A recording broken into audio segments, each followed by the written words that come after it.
기뻐서 마시고 슬퍼서 마시고 특별한 날이라 마시고 그냥 한 해가 지나가니까 마시고 술에 대한 사랑은 대부분의 문화권, 대부분의 사람들이 공유하는 인류 공통의 문화입니다. 사실 인간은 중독의 동물입니다. 술뿐만이 아니라 커피나 담배같이 우리를 중독시키는 기호식품은 많아요. 그러나 이 라인업 중에서도 가장 역사가 오래된 걸 꼽으라 하면 역시 술, 즉 알코올. 그 오랜 역사 동안 술을 금지하려는 시도는 거의 대부분 실패해왔고 지금도 전 세계에서 매년 1000억 리터가 넘는 술이 소비되고 있을 정도로 팔팔한 현역입니다. 대체 인간은 언제부터 술이라는 걸 마시게 됐을까요? 어째서 다른 대안들이 많아진 지금까지도 술에 빠져 있는 걸까요?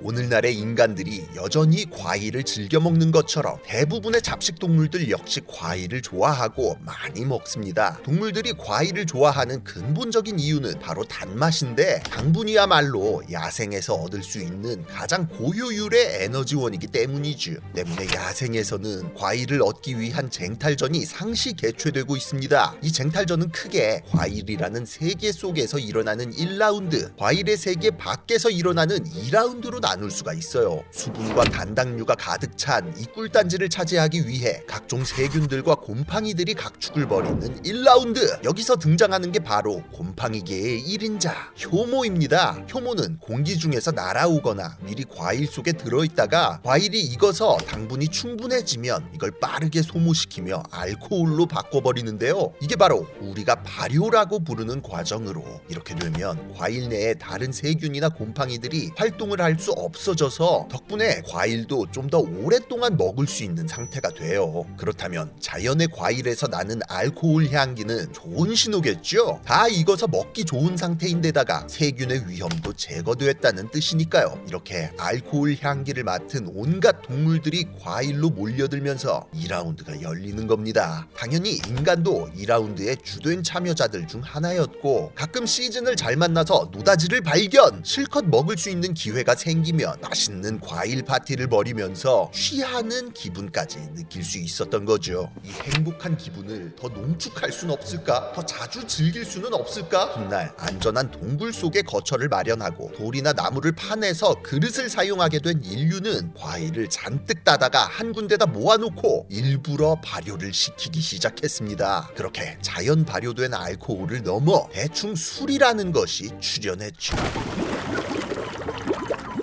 이처럼 과일은 술로 만들기 가장 쉬운 재료였습니다. 효모가 분해하기 쉬운 단당류가 풍부한 데다 물기가 많았으니까요. 물론 이후에는 과일뿐만이 아니라 다른 재료들로도 술이 만들어졌습니다. 과일을 보기 힘든 추운 지방에서는 벌꿀을 물로 희석해서 발효시킨 벌꿀주가 만들어졌고 농경이 시작된 이후에는 보존성이 높은 곡물을 이용해서도 술을 빚기 시작했죠. 하지만 와인과 같은 과실주는 만들고 나서 최대한 빨리 먹어치워야만 한다는 문제가 있었습니다. 공기 중에 산소가 닿으면 술 안에서 존버하고 있던 박테리아들이 활성화돼서 알코올을 아세트산으로 바꾸고 결국에는 식초로 만들어버렸거든요. 그리고 맥주와 같은 곡물주의 경우는 만드는 과정에서 애로사항이 있었는데요. 효모는 단당류나 이당류 같은 단순한 당류만 분해할 수 있기 때문이었어요. 곡물은 과일과 달리 다당류인 전분으로 이루어져 있어서 이걸 잘게 쪼개줄 효소, 즉 아밀레이스가 필요했는데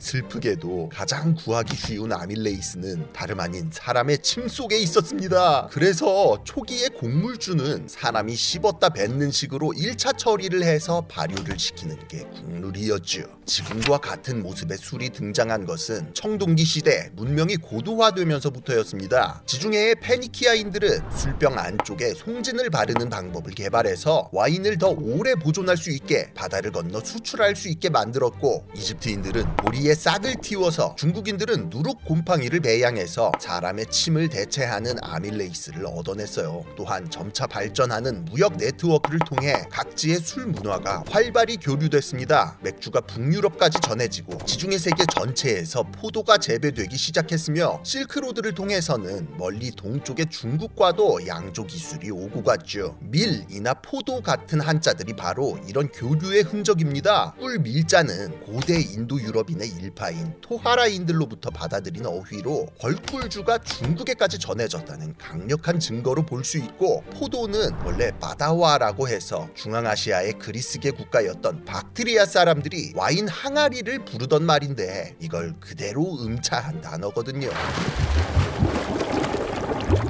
고대로부터 술은 정신을 몽롱하게 하는 성질 때문에 종교적으로 아주 중요했습니다. 때문에 세계의 어느 신화에서나 술이라는 걸 만들고 인간에게 가르쳐준 존재가 꼭 나와요. 그러나 중세로 접어들고 거대 종교들이 세상을 갈라먹게 된 이후에는 각 종교의 가치관에 따라 술에 대한 입장도 달라졌는데요. 예컨대 기독교에서는 와인을 신이 주신 생명의 상징으로 그리스도의 피로 여겨 신성시했고, 반면 이후에 등장한 이슬람교에서는 신앙과 이성을 마비시킨다는 이유로 술을 금지시켰죠. 그런데 이런 입장 차이가 아이러니하게도 술의 또 다른 진화를 촉발합니다. 메소포타미아와 페르시아 지역은 고대로부터 맥주와 와인의 전통이 깊은 지역이었거든요. 근데 이슬람교가 들어오더니 술을 먹으면 안 된대. 그러니까 이제 술을 탐구의 소재로서 연금술의 재료로서 취급해서 끓이고 말리고 얼리고 녹이고 뭐 별짓을 다 해보기 시작한 거예요. 그렇게 발견된 것이 바로 알코올이었습니다. 와인이나 맥주 같은 걸 일정한 온도로 가열하다 보면 수상할 정도로 맑은 액체가 뚜껑에 맺혀 분리되는데 그 속에 사람을 취하게 하는 바로 그 물질이 응축되어 있더라는 거죠. 원래 아랍어로는 알쿨, 여기서 쿨은 화장할 때 바르는 가루 같은 걸 의미하는 말이었는데요. 가루를 물에 타서 녹였다가 증류했다가 하면서 증류된 액체를 의미하는 말로 뜻이 옮겨갔고, 이후에 이게 유럽으로 전해지면서 알코올이 된 겁니다. 아무튼 그렇게 이슬람 세계에서 증류된 알코올은 소독이나 염색 등에 널리 사용되며 의학과 산업의 신세계를 열었습니다. 그런데 이 알코올 증류 기술이 술을 금지하지 않는 다른 지역으로 퍼져나가자 다른 의미의 신세계가 열려버려요. 기존의 술들은 도수도 높지 않고 숙취도 심했는데 증류를 하면 도수도 훨씬 강하고 잡스러운 성분도 없는 진또배기 술을 얻어낼 수 있었으니까요. 이거야말로 진정한 술, 생명의 물이라고 할 수 있었던 것이죠.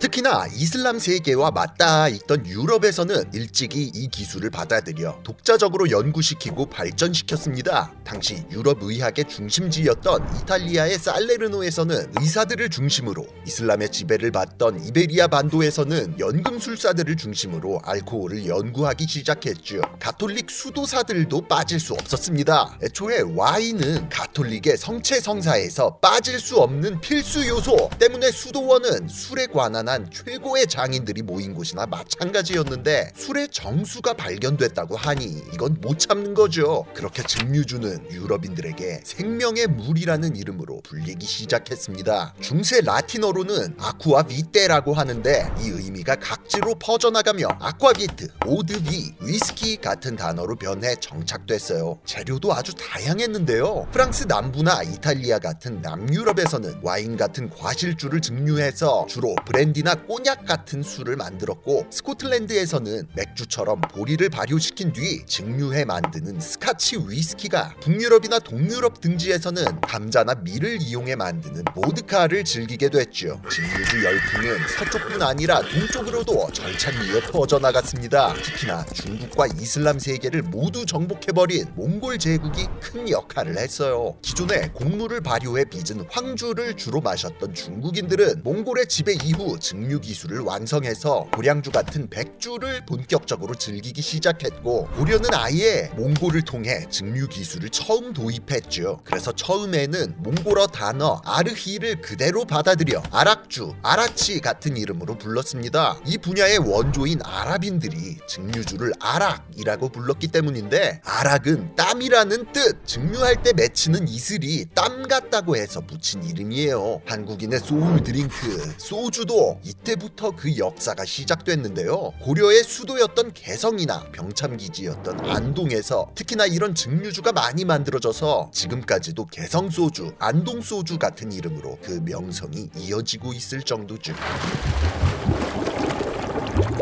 이처럼 인류의 시작부터 함께하여 끊임없는 발전을 거듭해온 술. 하지만 그렇게 발전해 갈수록 부작용도 만만치 않았습니다. 200년쯤 전부터는 알코올 중독이라는 병이 본격적으로 논의되기 시작했고, 미국 같은 곳에서는 20세기 초 금주법이라는 초강수를 두기까지 했을 정도죠. 아무리 좋은 것이라도 너무 흔해지고 절제하지 못하면 독이 되는 것 같습니다. 사실 술의 역사는 그 종류마다 하나하나 따지고 들어가면 너무 깊고 복잡해서 이번 영상에서는 술의 기원을 중심으로 그 역사를 간략하게만 알아봤는데요. 내년에는 유명한 술들의 역사를 하나하나 파헤쳐보는 영상도 많이 만들어 보겠습니다. 여러분도 연말연시 너무 과음하지 마시고 잘 마무리하셨으면 좋겠습니다. 지금까지 지식해적단의 키드였습니다. 감사합니다.